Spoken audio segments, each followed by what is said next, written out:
చిరంజీవి వివేకానంద రెడ్డి గుండెపోటుతో చనిపోయాడు. Election season. నేను కూడా గుండెపోటు అనుకున్నాను. జనరల్గా నాకు ఎప్పుడు ఏ ఆలోచన వచ్చినా ఏ మెసేజ్ వచ్చినా మళ్ళీ నేను స్టడీ చేస్తూ ఉంటాను. అలాంటిది నేను కూడా ఎలక్షన్లో ఉండి క్యారీ అయ్యాను. నాకు ఒక సీఎంఓ ఉంది, ఒక ఇంటెలిజెన్స్ ఉంది, ఒక డీజీపీ ఉన్నాడు, మా చంద్రరాజు మంత్రి అప్పుడు అందరం ఉన్నాం.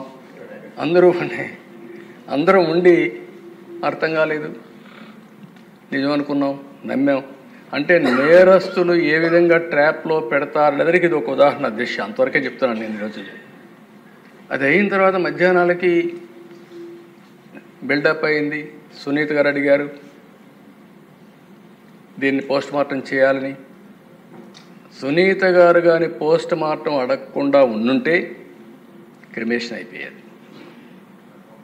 అంటే నేను ఎందుకు ఇవన్నీ చెప్తున్నానంటే నేరాలు ఘోరాలు చేసే వ్యక్తుల పట్ల ఏ స్థాయి అయిన వాళ్ళైనా సరే మనం అప్రమత్తంగా ఉండకపోతే మాత్రం మనం న్యాయం చేసినట్టు కాదు, మనం కూడా ఇబ్బందులు పడే పరిస్థితి వస్తుంది.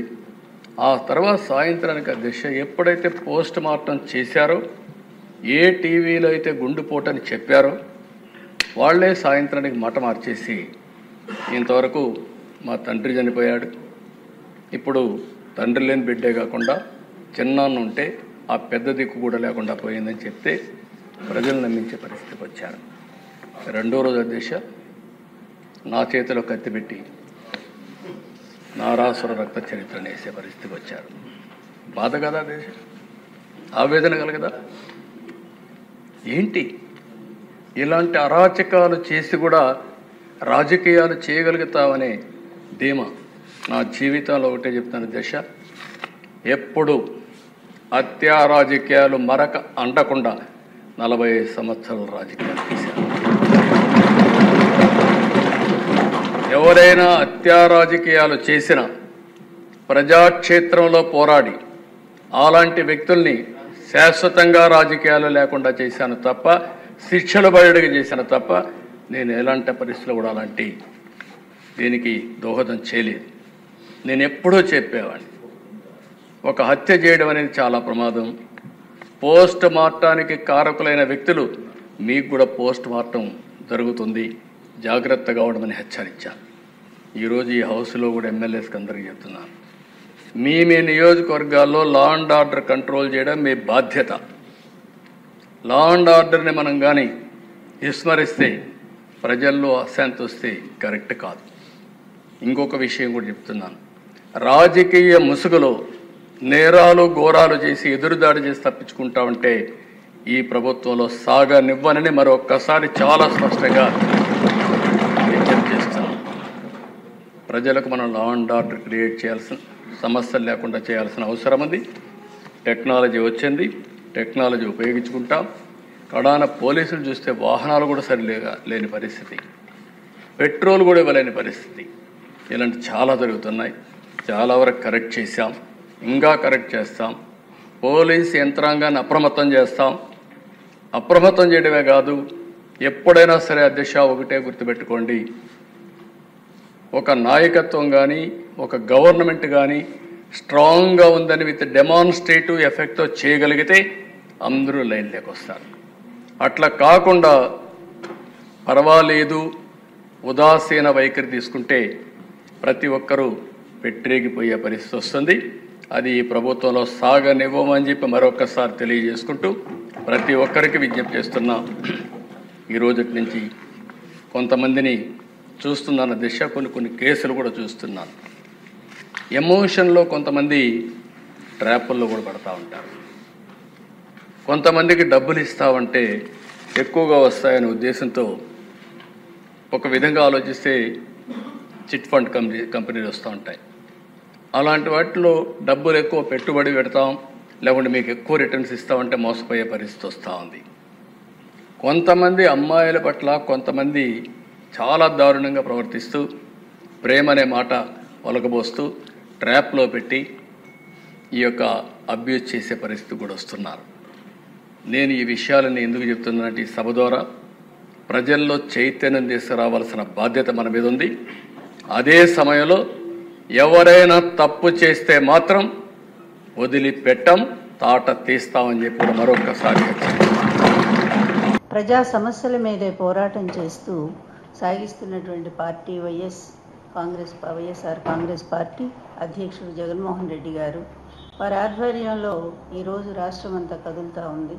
ఎందుకంటే వీళ్ళ అసమర్థపు విధానాల్ని, అసమర్థ పరిపాలన 9 నెలల కాలంలో నిజంగా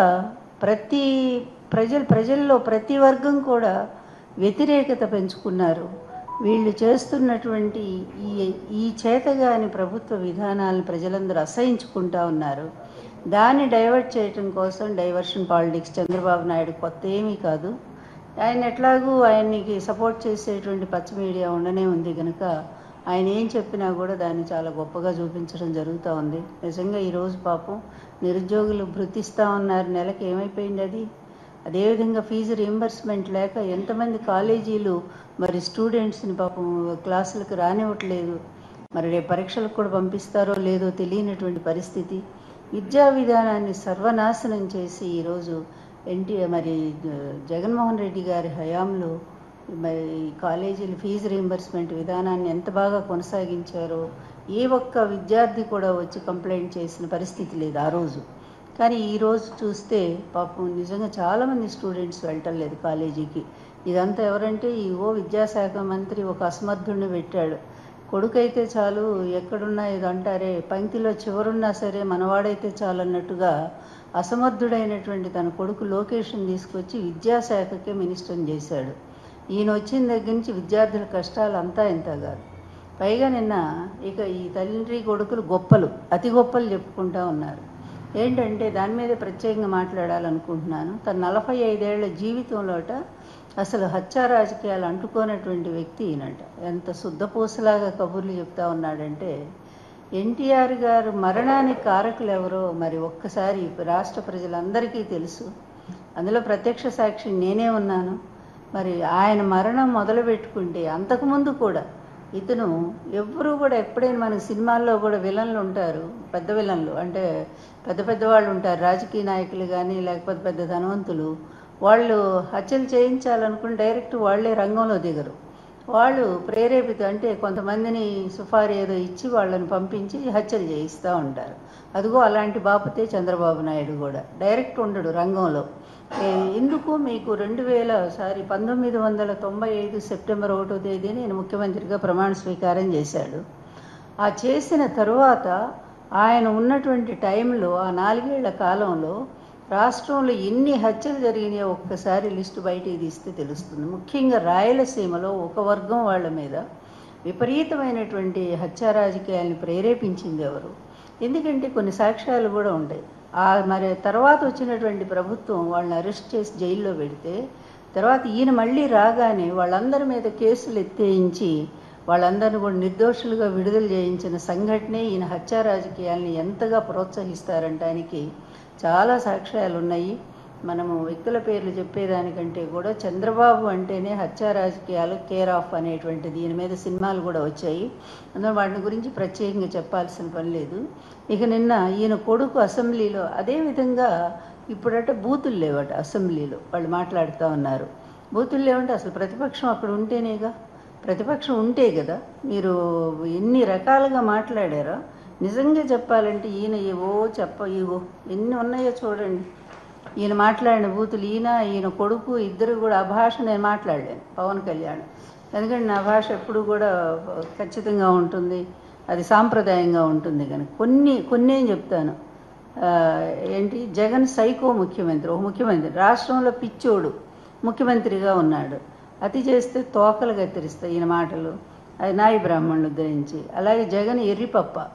ఇంకా నేను కఠినమైన పదాలు అవి చెప్పట్లేదు నేను. ఇంకా తర్వాత ఇక నాయన భయంకరంగా ఉన్నాయి ఇవి చెప్పాలంటే. ఒక్కొక్క వైసీపీ గుండాగాడి క్రిమినల్ కానీ మీకు రోడ్ల మీద కొడతా బట్టలోడు తీసి పిచ్చి మాటల. అరే ఏంట్రా అసెంబ్లీలో పాతేస్తా, ఇంకా ఆ పదాలు కూడా వాడాల నేను. అలాగే ఇక వాళ్ళ ఎమ్మెల్యేలు దళితుల్ని ఏ విధంగా తిట్టారో, పోలీసులను అచ్చెన్నాయుడు ఎలా తిట్టాడో. ఇంకా ఈయనైతే ఈ లోకేష్ అప్పటికి ఏమీ లేదు, కనీసం ఎమ్మెల్యేకి కూడా గెలవలేదు. ఇతను మాత్రం ముఖ్యమంత్రిని పట్టుకొని నానా మాటలు అంటాడు.